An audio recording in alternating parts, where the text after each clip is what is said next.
Wales, which Sian Williams and Rob Bonnet. 170 people in Austria die as fire sweeps through a mountain train. The train, carrying many teenage skiers, was trapped in a tunnel. Few escaped. The US election fiasco, Republicans try to stop Florida's manual recounts.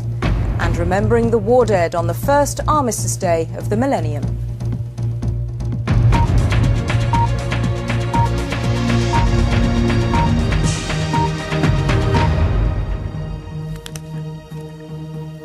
Good evening. Up to 170 people, many of them teenagers, have been killed after fire broke out on a train travelling through a tunnel in the Austrian Alps. It's thought several Britons were on board. The train was carrying skiers and snowboarders from the town of Kaprun up to the Kitzsteinhorn glacier.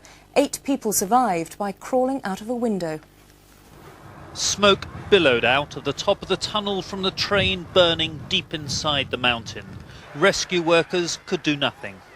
By the time they reached the train, only the metal base remained.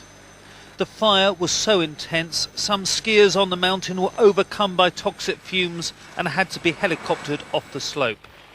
The cable train was filled to capacity. 180 people were on board when it entered the tunnel for a climb of 3,000 metres. It was around 600 metres into the tunnel when fire broke out. No one knows how, but it must have taken hold very fast.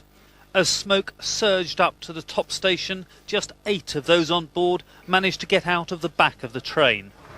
The smoke was so intense and overpowering, when it swept into the top station, another 3 people waiting there were also killed. The Austrian authorities believe the dead include skiers from Britain, the United States and Germany, as well as Austria itself. Dunkelsten und schwärzesten Tage, die wir jemals erleben konnten. For Salzburg, it's one of the darkest and hardest days we could ever imagine. At least 150 people dead, most of whom were probably young people who'd just decided to go skiing on the spur of the moment. An urgent inquiry is now underway to establish how this mountain railway became the scene of skiing's worst disaster. An emergency centre has been established in a youth hostel for the bereaved and for those still clinging desperately to hope. Still people up on top of the mountain and that have not come down yet.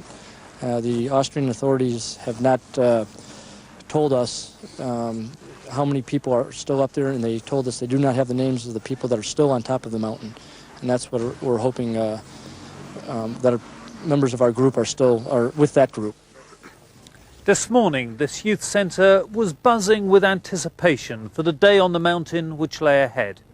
Tonight, it's a place where the worst news imaginable is being broken to the families of those who've died.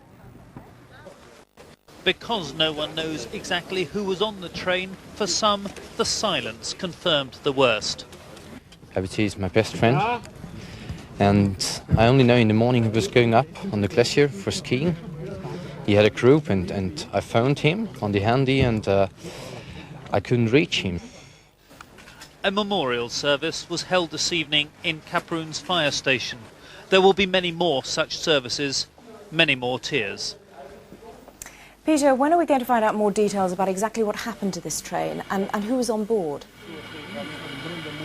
Well, unfortunately, it may be some time before we know who is on board. There is not a flight list as there would be with an aeroplane. There's not a passenger list as there would be with a boat. The terrible fact of the matter is the only way they're going to find out who was on this train by, as we find out, who doesn't come home. How are the authorities coping with it all? Well, they're coping fairly well. 30 councillors are here talking to anyone who wants to be talked to. But the fact of the matter is some very hard questions have got to be asked and answered about how a principal route up the mountainside in a major resort caught fire. The fire grew out of control with such catastrophic results. Peter Morgan, thank you very much.